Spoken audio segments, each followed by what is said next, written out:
आता येतोय का बघ बरं. कोणतरी फोन कर. ओपनच होत नाही माझ्याकडे. फोन कर ना मला ते एकच मिनिट. बंटीला फोन कर.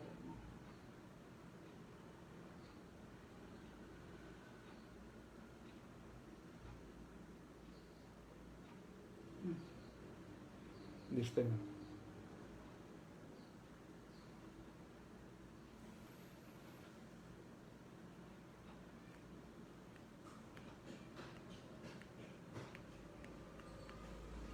त्याच्यावरती कमी शकत आहे का? कर कमेंट. काय त्याच्यात होत नाही काहीतरी काहीतरी टेक्निकल एरर आहे. 2 मिनिटात परत आपण कनेक्ट होऊयात. 5 मिनिट होल्ड करायला सांगा होते. नाही क्लिअर आहे आता. It's no problem. काहीतरी टेक्निकल इश्यू आला होता. 2 मिनिटात आपण चालू करूयात परत.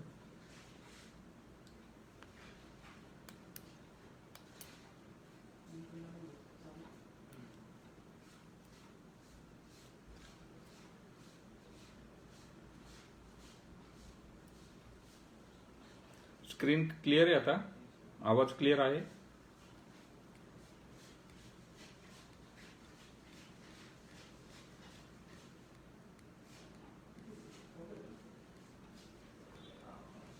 दोन मिनिटात आपण चालू करूया.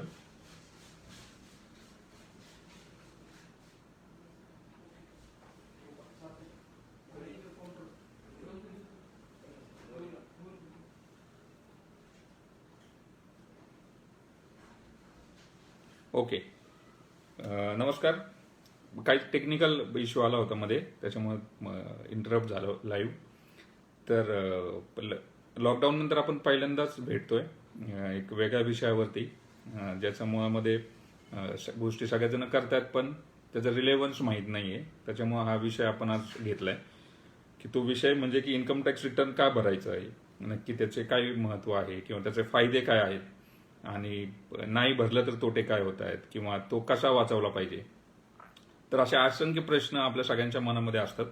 अनेकदा प्रत्येक वेळी त्याचं उत्तर देणं शक्य नसतं, आणि दरवर्षी आपण का नक्की ते करतोय, कशासाठी करतोय, तर याचं कुठंतरी माहिती आपल्याला व्हायला पाहिजे. म्हणजे नक्की इन्कम टॅक्स म्हणजे काय आहे किंवा जीएसटी म्हणजे काय आहे. तर अशा या विषयाच्या संदर्भामध्ये आपण आज चर्चा करणार आहोत. तर हाच विषय का घ्यायचा, तर आपण नक्की काय करतोय, म्हणजे बिझनेस करत असू किंवा नोकरी करत असू किंवा अजून काय करत असू, तर आज कुठे जरी आपण गेलो, बँकेमध्ये गेलो, तर हा प्रत्येक वेळेस हा इन्कम टॅक्स रिटर्नची फाईल द्या किंवा इन्कम टॅक्स रिटर्न फाईल करायचं आहे किंवा इन्कम टॅक्स रिटर्न पाहिजे. म्हणजे लोकांचं एक मिसकन्सेप्शन असतं की इन्कम टॅक्स डिपार्टमेंट आपल्याला काहीतरी परत देणार आहे. तर अशा अनेक कन्फ्युजन्स एकंदरीत सगळ्यांमध्ये होते, आणि त्या कन्फ्युजन्स दूर करण्यासाठी आपण आज हा लाईव्ह करत आहोत. तर सगळ्यात महत्वाचं आपण दोन गोष्टी आज आपण डिस्कस करतोय की इन्कम टॅक्स आणि जीएसटी हे वेगवेगळे आहेत का एकच आहेत. तर इन्कम टॅक्सच्या बाबतीमध्ये दोन प्रकारचे टॅक्स आपल्या भारतामध्ये आहेत. एक असतो डायरेक्ट टॅक्स आणि एक असतो indirect tax. So indirect tax म्हणजे जीएसटी. इनडायरेक्ट म्हणजे आपण कुठली वस्तू जर घ्यायला गेलो तर ती काय आपलं उत्पन्न असेल नसेल तरी सुद्धा आपल्याला तो टॅक्स द्यावा लागतो. एखादा फोन आपण घ्यायला गेलो तर आपल्याकडे इन्कम असेल नसेल तरी तो आपल्याला घ्यावाच लागतो. तसं इन्कम टॅक्समध्ये नाहीये. तर इन्कम टॅक्स हा आपण जे काही उत्पन्न कमवतोय, सॅलरीड असेल तर त्याला जी सॅलरी मिळतीये, किंवा प्रोफेशनल किंवा बिझनेसमन असेल त्याला जो काही व्यवसायात प्रॉफिट होतोय, आणि त्याला त्या इन्कमवरती आपल्याला इन्कम टॅक्स भरावा लागतो. म्हणजे जर आपल्याला प्रॉफिट झाला, नफा झाला, तर आपल्याला इन्कम टॅक्सची गरज लागते. किंवा आपण एखादी प्रॉपर्टी सेल केली किंवा कुठून कमिशन आपल्याला मिळालं, ब्रोकरेज मिळालं, किंवा व्याज आपल्याला मिळतं एफडीवरचं, तर अशा वेळेस ते इन्कम टॅक्सचा रिलेव्हन्स येतोय. आणि तसं जीएसटीमध्ये नाहीये. आपल्याकडे इन्कम नाहीये, एंड यूज आहे, आणि सगळ्यात जास्त जीएसटीचा जो इम्पॅक्ट आहे तो एंड युजरवरती येतोय. तर इन्कम टॅक्स का फाईल करायचं आपण, किंवा त्याचं काय महत्व आहे, याच्यापासून आपण सुरू करूयात. लाईफ गोज ऑन होप्स आपण म्हणतो, किंवा लाईफ आयुष्य हे होप्सवर आपण जगत असतो. आणि दुसरं असतं की लाईफ गोज ऑन ॲस्पिरेशन्स. तो ॲस्पिरेशन्स म्हणजे काय, की मला काय करायचंय, म्हणजे मला गाडी घ्यायची, मला बंगला घ्यायचा, मला मर्सिडीज घ्यायची, हे घ्यायचंय, ते घ्यायचंय. तर त्या ॲस्पिरेशन्स डेव्हलप आपल्या होतात. आणि त्या काय वाईट नसतात ॲस्पिरेशन्स असणं. तर मुळामध्ये मी का हा विषय पहिल्यांदा ॲस्पिरेशन्स आणि त्याच्यावर बोलतोय की माझ्याकडे जी लोक येतात किंवा इन जनरल आपण म्हणतो की बँकेमध्ये ज्यावेळेस एखादा व्यक्ती जातो किंवा एखादा उद्योजक जातो त्यावेळेस त्याला सांगितलं जातं की तुझं IT रिटर्न आण. आपल्याकडे फायनान्शियल डिलिजन्सच नाही म्हणजे कुठेही ही गोष्ट टॅक्सेशनच्या बाबतीत असेल कुठेही अभ्यासक्रमामध्ये शिकवलेली नसते आणि मग तो तिथे जातो आणि मग त्याला ती इन्कम टॅक्स फाईल मागितली जाते. तर म्हणजे लोन करायचं आहे म्हणून त्या इन्कम टॅक्स रिटर्नकडे बघण्याची सुरुवात होते. म्हणून खरं तर आपण हा लाईव्ह घेतोय आणि म्हणून त्या ॲस्पिरेशन्स वरती बोलतोय. प्रत्येकाला मोठं व्हायचंय, श्रीमंत व्हायचं आणि लवकर उपभोग घ्यायचा आहे. कुणाला जरी विचारलं तर तुला काय पाहिजे, काय घ्यायचंय, तर तो पहिल्यांदा म्हणतो की मला अमुक गाडी घ्यायची, मला फलानं करायचंय, मला ही फॅक्टरी टाकायची, मला ते करायचंय. तर ॲस्पिरेशन्स म्हणजे काय की आपल्याला ते 10 वर्षात एखादी गोष्ट मिळवायची असेल ती आपल्याला लवकर मिळवायची असेल तर आपण कर्जाकडे जातो आणि मग त्या कर्जाकडे गेल्यानंतर मग ते इन्कम टॅक्स, मग तेवढं उत्पन्न आहे का, मग EMI किती येतोय आणि या सगळ्या कॅल्क्युलेशन्स करण्याकरता मग ते उलट ऑफिसमध्ये मग कोण आहे तर मग चांगलं चार्टर्ड अकाउंटंटकडे गेलं पाहिजे आणि मग ती फाईलची सुरुवात होते. तर तसं नाहीये ऍक्च्युली. तो इन्कम टॅक्स हा कुणाला ऍप्लिकेबल आहे की ज्याचं उत्पन्न 2.5 लाखाच्या वरती आहे कंपल्सरी. 2.5 लाखापर्यंत कुणालाच टॅक्स नाहीये. तर 2.5 लाखाच्या वरती जर आपलं इन्कम जात असेल तर त्याला 100% इन्कम टॅक्स फाईल करावा लागतो. ज्याचं इन्कम त्याच्या आतमध्ये असेल तर इन्कम टॅक्स रिटर्न फाईल करायची गरज नाही. आता इन्कम टॅक्स इन्कम म्हणजे काय, कशा कशा माध्यमातून आपल्याला इन्कम येतं. काही लोकांना सॅलरी मिळते, काहींना रेंट मिळत असतं. एखादी प्रॉपर्टी कमर्शियल किंवा रेसिडेन्शियल आपण जर रेंटनी देत असू आणि त्याचं जर रेंट 2.5 लाखापेक्षा जास्त येत असेल तर आपल्याला ते इन्कम टॅक्स रिटर्न फाईल करणं कंपल्सरी आहे. इंटरेस्ट मिळत असेल आपल्याला, आपण एखादी FD केलेली असेल किंवा आपण लॉटरी बेटिंग आपण बऱ्याचदा करतो ते सुद्धा इन्कम मध्ये कन्सिडर केलं जातं. कॅपिटल गेन होतो म्हणजे आपल्याकडे काही प्रॉपर्टी असते ती आपण विकतो किंवा आपली वडिलोपार्जित प्रॉपर्टी एखादी असते ती विकतो. अनेकदा आपल्याला म्हणजे एक थोडक्यात लक्षात घ्या की आपण जे काही इन्कम करतोय त्याच्यावर आपल्याला टॅक्स भरायचा आहे. ही गव्हर्नमेंटची पॉलिसी आहे. कुठलाही जर देश चालायचा असेल तर देश चालत असताना देशाला पैसे कुठून येणार. म्हणजे आपल्याला फ्लायओव्हर पाहिजेत, आपल्याला चांगले रस्ते पाहिजेत, चांगले, तुम्ही म्हणाल की त्या पद्धतीच्या सुविधा आपल्याला मिळत नाहीत आपण टॅक्स देऊन सुद्धा. पण तरी सुद्धा कुठल्याही गोष्टी आपल्याला करायच्या असतील तर आपल्याला गव्हर्नमेंटला पैसे कुठून येणार तर एकतर इन्कम टॅक्स मधनं येणार आणि दुसरा जो काही सोर्स आहे तो GST मधनं येतो. तर मग सॅलरी इन्कम आहे, रेंट आहे, इंटरेस्ट मिळत आहे, काही गॅम्बलिंग किंवा काही लॉटरी लागली आपल्याला किंवा कॅपिटल गेन झालं, प्रॉपर्टी विकली एखादी आपण किंवा शेअर्स विकले किंवा एखाद्या व्यवहारामध्ये कमिशन आपल्याला मिळालं किंवा ब्रोकरेज मिळालं. तर अशा सगळ्या वेगवेगळ्या माध्यमातून इन्कम आपल्याला मिळत असतं आणि मग ते जर इन्कम कुठेतरी 2.5 लाखाच्या पुढे जात असेल तर आपल्याला इन्कम टॅक्स रिटर्न फाईल करणं कंपल्सरी आहे. आता काय नक्की याचे फायदे आहेत, याचा अवेअरनेसच आपल्याकडे नाहीये. अवेअरनेस काय आहे की सगळ्यात फायदा आपण ज्याला म्हणतो, मी ते लोनसाठी फायदा असं म्हणत नाही, पण कुठलाही जर व्यवसाय आपल्याला करायचा असेल किंवा कुठलीही गोष्ट एखादं स्वप्न पूर्ण करायचं असेल तर आपल्याला लोन लागतं. म्हणजे कधी असं होत नाही की मी आता ती जनरेशन गेली. अगोदर एक जनरेशन होती की ती सेव्हिंग करायची म्हणजे 10 वर्ष 15 वर्ष आणि मग ते जे समजा 5 लाख 10 लाख ज्यावेळेस जमा होतील ते जमा झाल्यानंतर मग ती एखादी गोष्ट विकत घ्यायची. आपण जर आपल्या आई वडील किंवा आजी आजोबांचं जर बघितलं असेल तर आता आपली जनरेशन तशी नाहीये की आपल्याला ते वेटिंग हा प्रकार नको आहे. म्हणजे आपल्याला एखादी गोष्ट आज मनात आली की ती आपण आणि ते मोटिवेशनल YouTube व्हिडिओज आपण पाहत असतो आणि मग एवढ्या ह्या 30 अंडर 30 40 अंडर 40 किंवा मला ह्या पद्धतीचं मला 40व्या वर्षी ही गाडी घ्यायची, 50व्या वर्षी ती घ्यायची.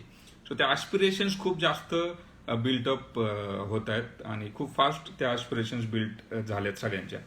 सो मग त्याला काय पाहिजे तर मग स्ट्रॅटेजिकली लोन घेणं हा एक पर्याय त्याच्या पुढे येतो आणि मग लोन घ्यायला गेल्यानंतर मग बँक असेस करते की आपलं नक्की उत्पन्न किती आहे आणि मग ते इन्कम आपल्याला कशात नव्हतं ते ह्या मार्गात नव्हते. मग आपला व्यवसाय असेल तर मग ते कसं कॅल्क्युलेट करायचं, मग त्याच्यासाठी इन्कम टॅक्स रिटर्न फाईल करायचं. म्हणजे गव्हर्नमेंट काय आपल्याला रिटर्न देत नाहीये, हा रिटर्न देतं ते आपण पुढे डिस्कस करू. जर आपलं TDS कट होत असेल, बऱ्याचदा आपण गाड्या भाड्याने लावतो किंवा रेंट देत असतो त्यावेळेस पुढची कंपनी आपला TDS कट करत असते आणि आपल्या वतीने तो TDS सरकारला भरत असते. आणि जर आपलं इन्कम 2.5 लाख असेल किंवा आता ते 5 लाख केले, 5 लाखाच्या आतमध्ये असेल तर ते रिबेट दिलाय पूर्ण टॅक्स फ्री नसतं ते इन्कम, तर त्याच्या आतमध्ये असेल तर तो रिफंड आपल्याला मिळू शकतो. म्हणजे सगळ्यात महत्वाचा विषय आहे की आपल्याकडे तो एक अवेअरनेस नाही. आपण कॉन्ट्रॅक्ट घेत असतो, आपण एखादी प्रोफेशनल सर्व्हिस देत असतो, आपण गाडी भाड्याने लावत असतो, किंवा अशा अनेक माध्यमांमध्ये गव्हर्नमेंटने कंपनीजला काही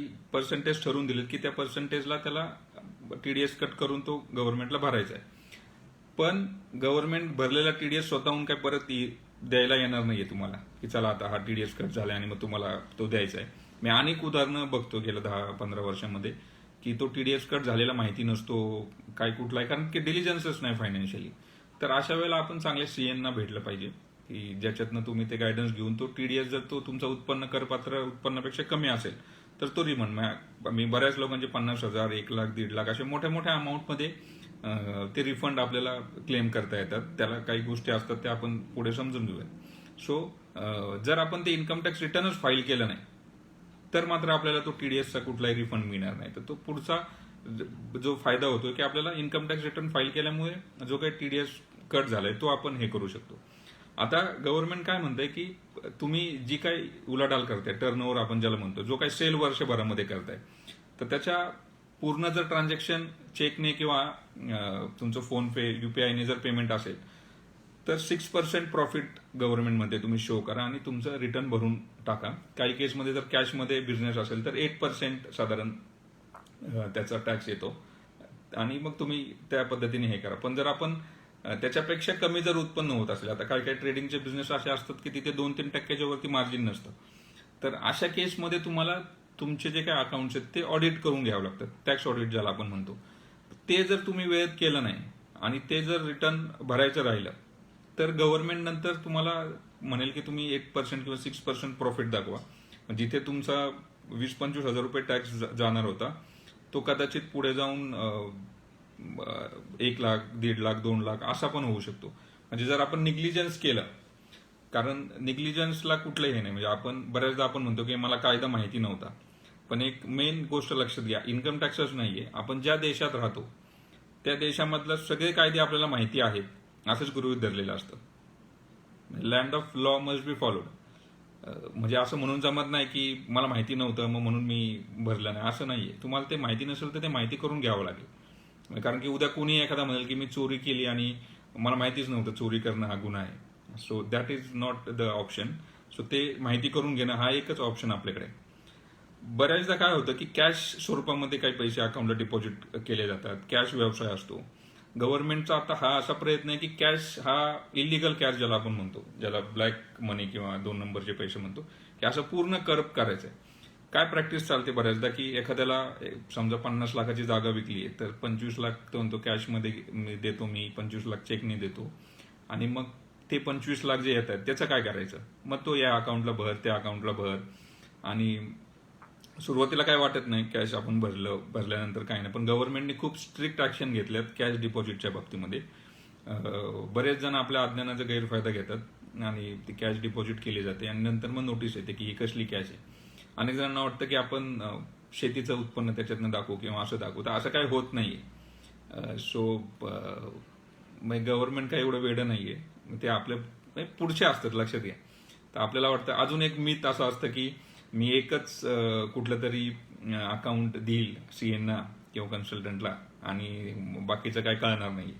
तर सगळे अकाउंट्स लिंक्ड आहेत. आधारची जी काही सिस्टीम आली आहे तर आधारला तुमच्या प्रॉपर्टीज लिंक्ड आहेत, तुमच्या सगळे बँक अकाउंट लिंक्ड आहेत.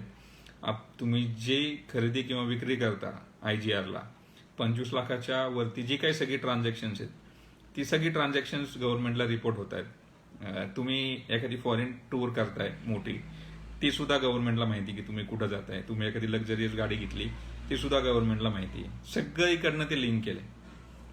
सो स्मार्ट व्हायचा काय प्रयत्न करू नका की काय कळतंय कुणाला. तर कॅश डिपॉझिशनच्या बाबतीत जर खरंच तुमचा कॅशचा बिझनेस असेल, कॅशमध्ये बिझनेस असेल, असू शकतो डेअरी असेल एखाद्याची किंवा शेतीच्या बाबतीमध्ये तरकारी माल असेल, तर ती गोष्ट ग्राह्य आहे, पण त्याच्याकडे प्रूफ पाहिजे आपल्याला ते. आणि त्याच्यासाठी तुम्ही डिक्लेअर केलं पाहिजे. इन्कम टॅक्स रिटर्न फाईल करतो म्हणजे आपण काय करतो की आपण सेल्फ डिक्लेअर करतो. गव्हर्नमेंटनी लिबर्टी दिली आहे आपल्याला की तुम्ही स्वतः ठरवा की किती भरायचं. आम्ही असे नियम दिलेत आणि तुम्ही स्वतः ठरवा की किती आपण त्याच्यावर टॅक्स भरायचा आहे.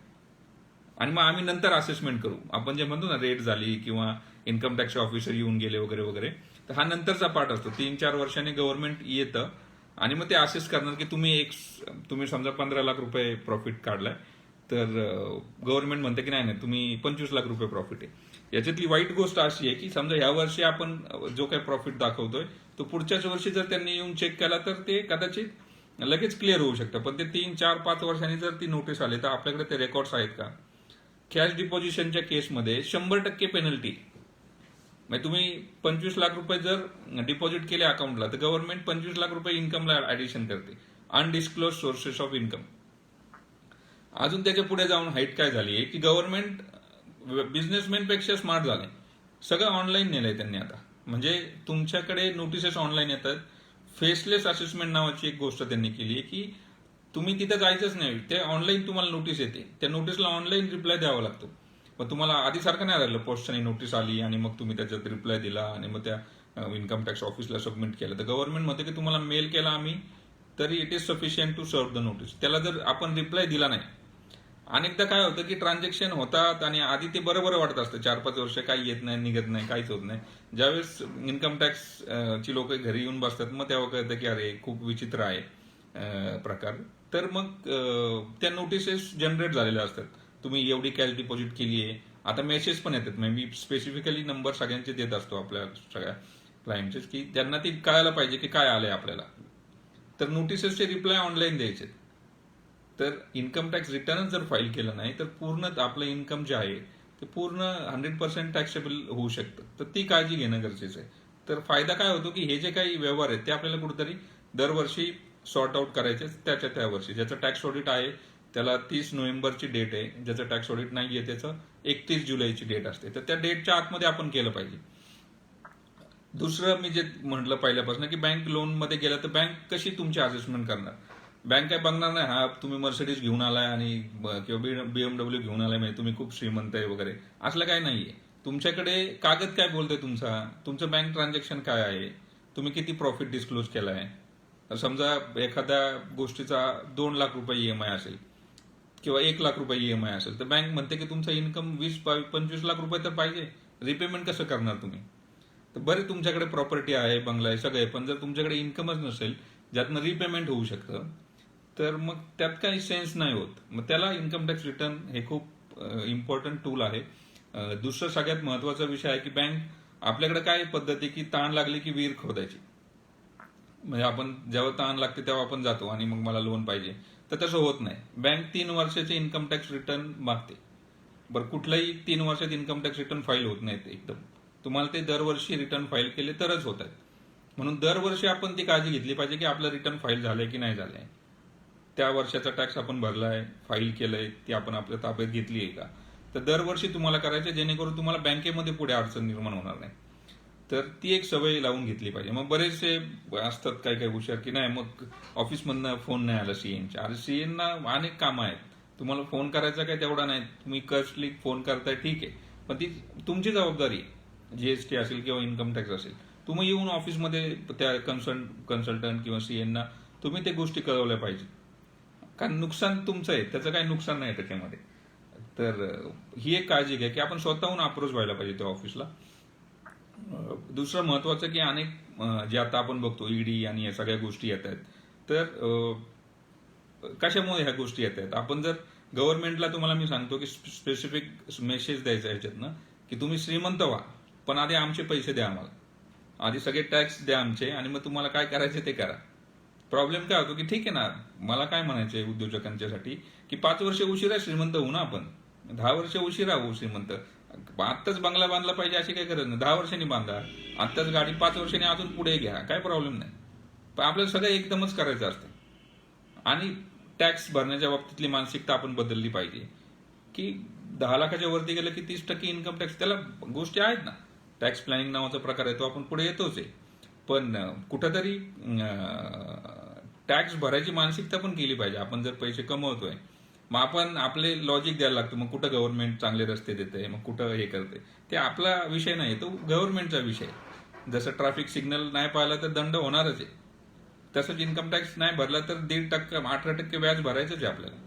सो आपण कुठेतरी म्हणजे जर मोठं व्हायचंय ना तुम्हाला, खरंच व्यावसायिक व्हायचंय, खरंच चांगल्या पद्धतीने बिझनेस पुढे न्यायचाय, तर त्या पद्धतीने तुम्ही बिझनेसचा ट्रू अँड फेअर व्ह्यू ज्याला आपण म्हणतो की सगळं जे काय ते डिजिटली दाखवत जा, त्या पद्धतीच्या सिस्टीम डेव्हलप होत.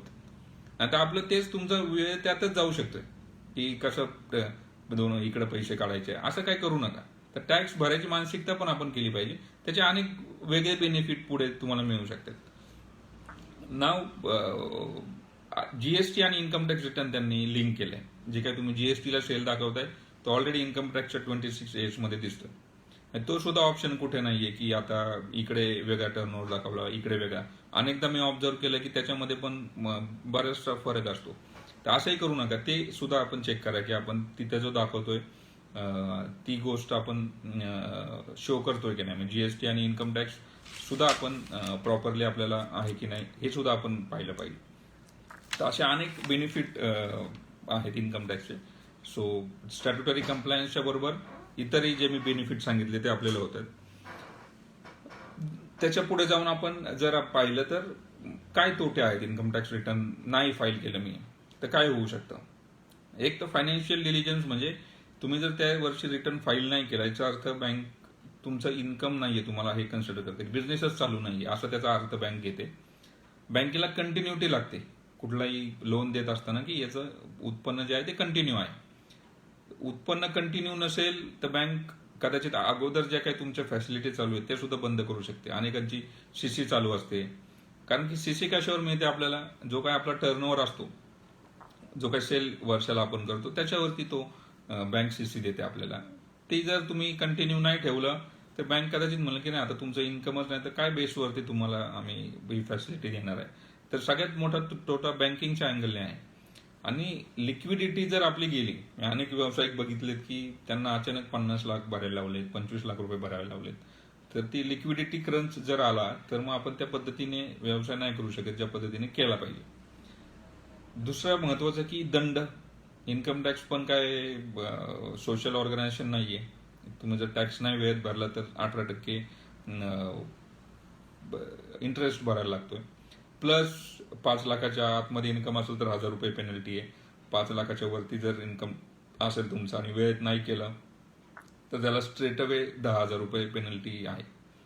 आणि 10,000 रुपये पेनल्टी जरी आपण भरली तरी कदाचित तुमचा जर लॉस असेल बिझनेसमध्ये, असं काही नाही की every day is a Sunday आपण म्हणतो असं नसतं.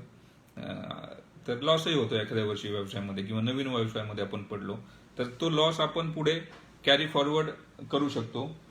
त्याचा सेटअप आपण घेऊ शकतो. म्हणजे समजा एखाद्या वर्षी तुम्हाला लॉस झाला, समजा 10 लाख रुपये लॉस झाला तर आणि पुढच्या वर्षी 10 लाख रुपये प्रॉफिट झाला तर तुम्हाला त्या 10 लाखावरती परत टॅक्स कमी भरावा लागू शकतो तुम्हाला. म्हणजे एकच मिनिट. तर तो इन्कम टॅक्स रिटर्न जर फाईल नाही केला तर आपल्याला तो टॅक्स जो लॉस आहे तो कॅरी फॉरवर्ड करता येत नाही. कारण की इन्कम टॅक्स तसं हे आहे सरळ, इन्कम टॅक्स काय फेअर आहे. त्यांना कुठेही असं करायचं नाहीये की फक्त नफा झाला तरच टॅक्स द्या आणि लॉस झाला तर आमची काय जबाबदारी, असं काही नाहीये. तर तो लॉस सुद्धा कॅरी फॉरवर्ड करता येतो, पण ते रिटर्न वेळेत भरावं लागतं. अनेकदा आपण व्यवसायासाठी आपण ॲसेट्स परचेस करतो. म्हणजे एखादी फॅक्टरी आपण टाकली आणि कुठली फॅक्टरी एका वर्षात प्रॉफिटमध्ये येत नाही, 2-3 वर्षानंतर त्याचा ब्रेक इव्हन येतो त्या फॅक्टरीचा. तर त्यात डेप्रिशिएशन, घसारा ज्याला आपण म्हणतो, तो खूप मोठ्या प्रमाणात असतो. तर ते डेप्रिशिएशनमुळे सुद्धा लॉस असतो आपला. तर रिटर्न जर वेळेवर नाही भरलं तर तो घसारा सुद्धा मग तसा कॅरी फॉरवर्ड करता येत नाही. नियमाप्रमाणे 8 वर्ष आपण तो पुढे कॅरी फॉरवर्ड करता येतो आपल्याला. पण आपण जर कॅज्युअली घेतलं याच्यात, म्हणजे मी तर असं म्हणेल आता की अगोदर उद्योजक कसा तयार व्हायचा की त्याला नोकरी नाही मिळाली किंवा समाजाचं सुद्धा आपला एक एकंदरीत चुकीचं आहे की प्रत्येक कोण आला तर त्याला लगेच घरातली व्यक्ती किंवा नातेवाईक विचारतात कुठं नोकरीला आहे तू, का आज सुट्टी आहे का तुला वगैरे. तर उद्योजकतेची मानसिकता आपल्याकडे नाहीये अजून. प्रश्न अजून तसेच विचारले जातात. मलाही कधी कधी विचारतात की काय आज सुट्टी आहे का किंवा कधी सुट्टी असते कंपनीमध्ये वगैरे. सो ती मानसिकता आहे आणि मग तो उद्योजक काही नाही मिळालं मग तो उद्योजकतेकडे वळतो, काही ऑप्शन नसतो आणि असेच उद्योजक घडत असतो भारतामध्ये तरी. तर पण उद्योजकाने आता व्यवसाय सुरू करताना पहिली पायरी ही चांगल्या चार्टर्ड अकाउंटंटकडे तुम्ही गेलं पाहिजे. मी नेहमी म्हणतो की उद्योजकता ही एक गेम आहे आणि ह्या गेमचे सगळे नियम आपल्याला माहिती पाहिजे. कुठलाही गेम असो, क्रिकेट असू द्यात, काही असू द्यात, आपल्याला त्याचे सगळे रूल्स माहिती पाहिजे. रूल्स माहिती नसतील तर नुकसान होऊ शकतं. कदाचित ह्या गोष्टी बरेचसे मला लोक आत्ता भेटतात की सर तुम्ही 2 वर्ष अगोदर भेटला असतं तर बरं झालं असतं, 3 वर्ष 5 वर्ष अगोदर तर आम्हाला. कारण की काय लक्षात घ्या की कोणालाही काय पडलेलं नाही आपल्या व्यवसायाचं. आपल्या व्यवसायाचं जबाबदारी ही आपल्यालाच घ्यावी लागते. आणि अनेकदा आम्ही तर खूप प्रयत्न करतो की प्रत्येक वेळेस सांगतो की असं करा, ह्या गोष्टी करू नका, टाळू नका, तरी सुद्धा काही लोक आपलं चाललंय पण त्याच्यानंतरचे जे काही इम्प्लिकेशन्स आहेत ना, प्रत्येक जण आपण काय म्हणून करतो की एंड ऑफ द डे मला चांगले पैसे मिळावे, चांगला प्रॉफिट मिळावा, हा एक अँगल असतो आपला ह्या सगळ्या गोष्टींमधनं. मग टॅक्समुळे 3-4 लाख 5 लाख 10 लाख रुपये सुद्धा गेलेली लोक मी बघितली आहेत. फक्त माहिती नाही नियम किंवा समजून घेतलं नाही. म्हणून व्यवसाय सुरू करत असताना पहिलं आपण चार्टर्ड अकाउंटंटला भेटलं पाहिजे, त्याचा सल्ला घेतला पाहिजे की कसं केलं पाहिजे आणि मग त्यात उतरलं पाहिजे. अनेकदा बरेच मी मुलं बघतो की गाडी घेतली जाते 20-25 लाखाची, ज्याच्यावर जीएसटी असतो 4-5-6 लाख रुपयाचा. जीएसटी नंबर काढत नाहीत आणि मग पुढे जाऊन कारण की त्याचा सेटअप मिळतो आपल्याला. तर ही गोष्ट आपण समजून घेतली पाहिजे ना. उद्योजक होणं हे ना काटेरी मुकुट आहे. सगळ्यांना असं बाहेरून एवढं भारी वाटत असतं की काय भारी चाललंय यांचं, काय गाडी आहे, बंगला, सगळ्या गोष्टी एकदम फेअर आहे. पण तो रोज जे फेस करत असतो ना, उद्योजक हा काटेरी मुकुट आहे, लक्षात घ्या. आणि मग आपले पैसे जर अशा पद्धतीने मध्ये टॅक्समध्ये आणि याच्यामध्ये फक्त आपण व्यवस्थित गोष्टी ठेवल्या नाहीमुळे जर नुकसान होणार असेल तर मग आपण विचार केला पाहिजे. सो आता कुठंतरी यंग जनरेशन जे आहे, ठीक आहे आता पाठीमागचं आपण सोडून देऊ, पण जे यंग बिझनेस तुम्ही व्यवसायात येतात तर हे नियम पहिल्यांदा समजून घ्या. तर मेन मी विषय सांगायचा मुद्दा की जो लॉस आणि डिप्रिशिएशन आहे ते आपल्याला पुढे कॅरी फॉरवर्ड करता येत नाही.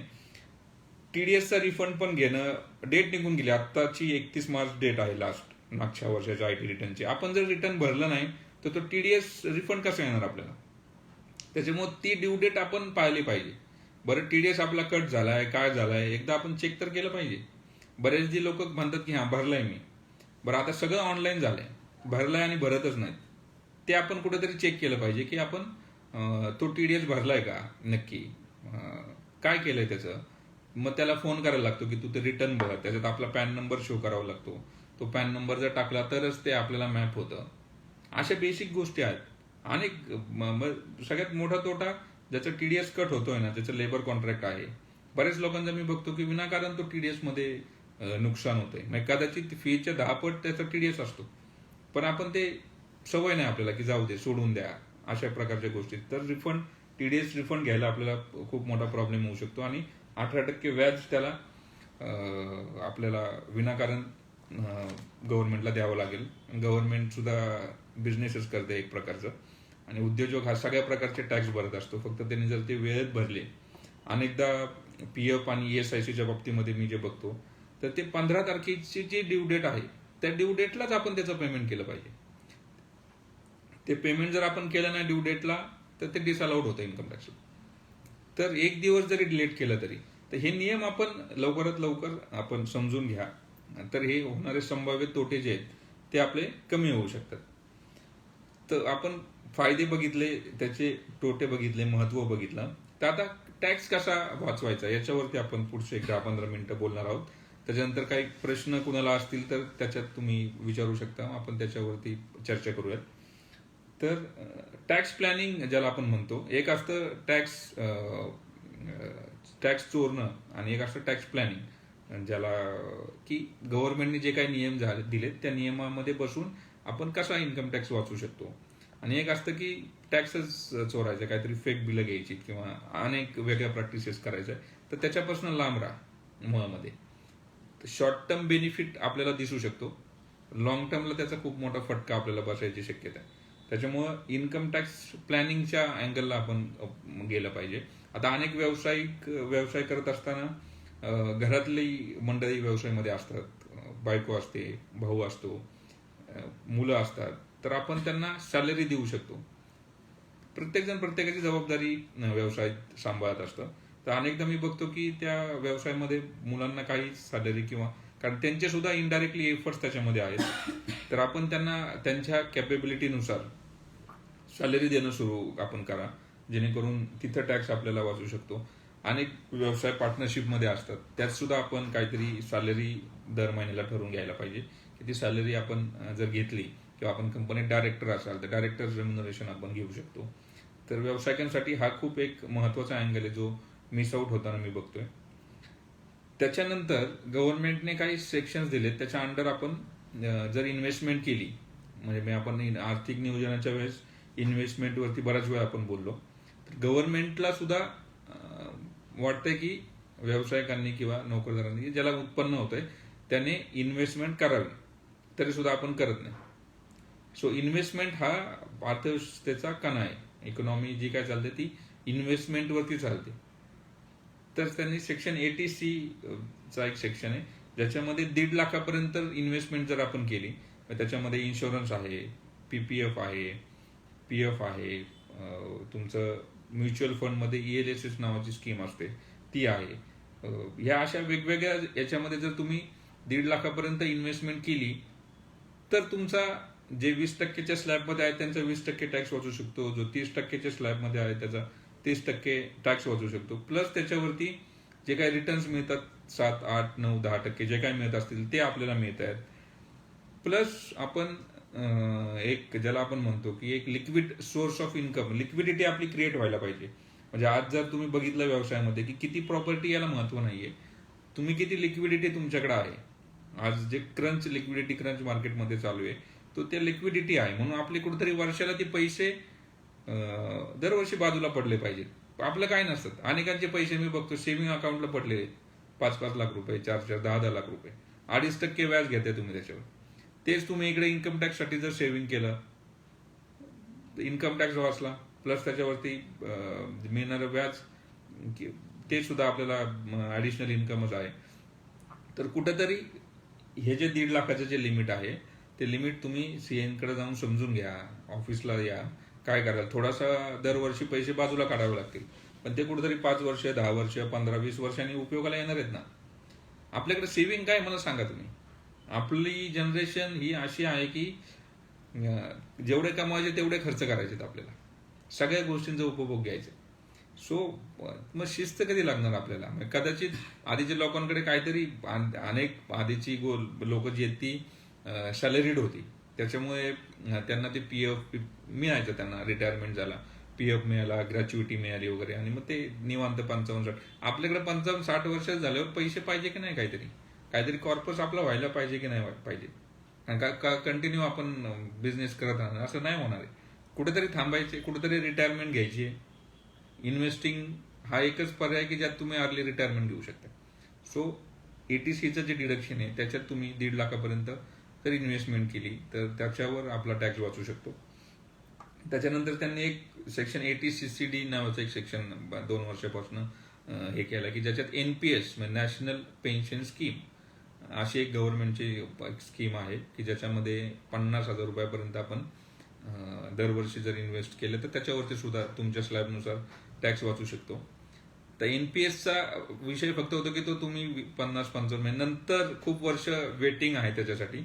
पण परत मी तुम्हाला सांगतो की गव्हर्नमेंटला येत ना तोच मेसेज यायचा की तुम्ही इन्व्हेस्ट करा, गव्हर्नमेंटलाही त्याचा फायदा होतो, आपल्यालाही फायदा होतो. जर खूप एक्सेस टॅक्स जात असेल तर कदाचित आपण NPSचा पण विचार करू शकता. त्याच्यानंतर मेडिक्लेम जे आहे सेक्शन 80D दिलाय मेडिक्लेम. तर मेडिक्लेम आपण स्वतःच्या फॅमिलीसाठी 25,000 रुपयापर्यंतचा प्रीमियम जर भरला तर तो आपल्याला डिडक्शन म्हणून मिळतो. प्लस तुम्ही तुमच्या पॅरेंट्सचा म्हणजे आईवडिलांचा जर इन्शुरन्स केला, मेडिक्लेम केला, तर त्याचा एक्सेस 60 वर्षाच्या आतमध्ये असतील पॅरेंट्स तर 25,000 रुपये, आणि 60 वर्षाच्या वरती असतील तर साधारण 30,000 रुपयाचा आपण ऍडिशनल डिडक्शन घेऊ शकतो. म्हणजे इथे पण बघा तशी मेडिक्लेमचा सरकारचा काही संबंध नाही, पण तरी पण गव्हर्नमेंट म्हणते की प्रमोट करते की चला जर यांनी मेडिक्लेम केला तर यांना आपण सूट देऊ. तर तो बेनिफिट आपण घ्यायला पाहिजे. मेडिक्लेमचा अवेअरनेस आता कोविडमुळे जास्त आलाय, तर तरी सुद्धा अनेक जण गांभीर्याने घेत नाहीयेत त्याचा विषय. तर मेडिक्लेम आपण करू शकताय. त्यानंतर सेव्हिंग अकाउंटला जर 10,000पर्यंत इंटरेस्ट असेल, मिळत असेल, ते एक्झम्प्ट आहे 10,000पर्यंत. त्याच्यावरती गेलं तर तो सुद्धा टॅक्सेबल आहे. एज्युकेशन लोन जर घेतला असेल तुम्ही मुलासाठी किंवा स्वतःसाठी, तर त्याचं एक आपण ॲडिशनल डिडक्शन त्याचं जो व्याज आपण भरतोय ते आपल्याला मिळू शकते. अनेकदा फॅमिलीमध्ये एखादा फॅमिली मेंबर आजारी असतो, म्हणजे डिसॅबिलिटी असते, त्याला पॅरालिसिस झालाय किंवा अजून काही ऍक्सिडेंट झाला असेल, तर अशा काही मेजर रिझनसाठी सुद्धा इन्कम टॅक्सने काही तरतुदी केल्यात. तर त्या आपण डिटेल तुम्ही कधी आलात तर त्या रिलेटेड जर केस असेल तर ते एक्झाम्पशन मिळते. रॉयल्टी इन्कम तुम्हाला काही मिळत असेल, तुम्ही एखादं पुस्तक लिहिलंय किंवा काही इंटेलेक्च्युअल राईट्स असतील त्याच्यावर जर काही रॉयल्टी मिळत असेल, तर ती रॉयल्टी सुद्धा आपल्याला त्याची काही सर्टन अमाऊंट आहे, त्याचं एक्झाम्पशन आपल्याला मिळू शकतं. आणि काही अनेक वेगळी बिझनेस स्पेसिफिक डिडक्शन्स आहेत, ती डिडक्शन सुद्धा आपण मिळवू शकतो. तर ही अशी एक आपण ज्याला आपण म्हणतो की संक्षिप्तपणे काही गोष्टी आहेत की ज्यात आपण जर इन्व्हेस्ट केलं तर आपण 20 ते 30% टॅक्स हा वाचवू शकतो. तर याच्यामध्ये जर तुम्हाला काही अजून प्रश्न असतील, काय असतील, तर तुम्ही विचारू शकता. आपण त्याच्यावरती बोलू शकतो. आणि तर आजच्या याच्यामध्ये आपण इन्कम टॅक्सचं महत्त्व, त्याचे काय तोटे आहेत, काय फायदे आहेत आणि कसा वाचवायच्या विषयी डिटेलमध्ये बोललोय. आणि लवकरच अनेक ज्याला आपण म्हणतो की बऱ्याच जणांची एक इच्छा होती की शेअर मार्केटच्या विषयी लाईव्ह व्हावं किंवा शेअर मार्केटच्या विषयी अनेक जणांना प्रश्न आहेत. अनेक गोष्टी मिसगाईड आज अनेक ठिकाणी होत आहे शेअर मार्केटच्या नावाखाली. आणि लॉकडाऊनच्या काळामध्ये त्या न्यूज चॅनलवरती सेमिनार ऐकून आणि हे ऐकून प्रत्येकाला असं वाटतं ते आमिष दाखवलं जातंय, 5,000 रुपये कमवा आणि 3,000 रोज करा वगैरे वगैरे. तर त्यात अनेक गोष्टी आहेत ज्या डिस्कस करायच्या आहेत आपल्याला. तर लवकरच आपण शेअर मार्केट ह्या विषयावरती आपण FB लाईव्ह करू, ज्याच्यामध्ये पूर्ण अनेक गोष्टी मला त्यात बोलायच्या. त्या आपण येणाऱ्या काही दिवसांमध्ये त्याच्यावर सुद्धा लाईव्ह करू. तुर्तास आपण आपल्या कोणाचं रिटर्न्स आणि ह्या गोष्टी काय राहिल्या असतील त्या 31 तारखेच्या आतमध्येच त्याच्यावर निर्णय घेऊन, त्या 31 तारीख जवळ आली, 4-5 दिवसामध्येच आपण त्या गोष्टीवरती कारवाई करा. आणि आज जे काही मी सांगितलंय त्याच्यावरती नक्कीच तुम्ही विचार कराल आणि त्याचा फायदा करून घ्याल असं मला वाटतं. तर आजचं लाईव्ह आपण इथेच थांबूयात. खूप छान वाटलं आपल्याबरोबर संवाद साधून. आणि वी लव्ह शिरूरचा पुन्हा एकदा खूप खूप आभार. धन्यवाद. थँक्यू.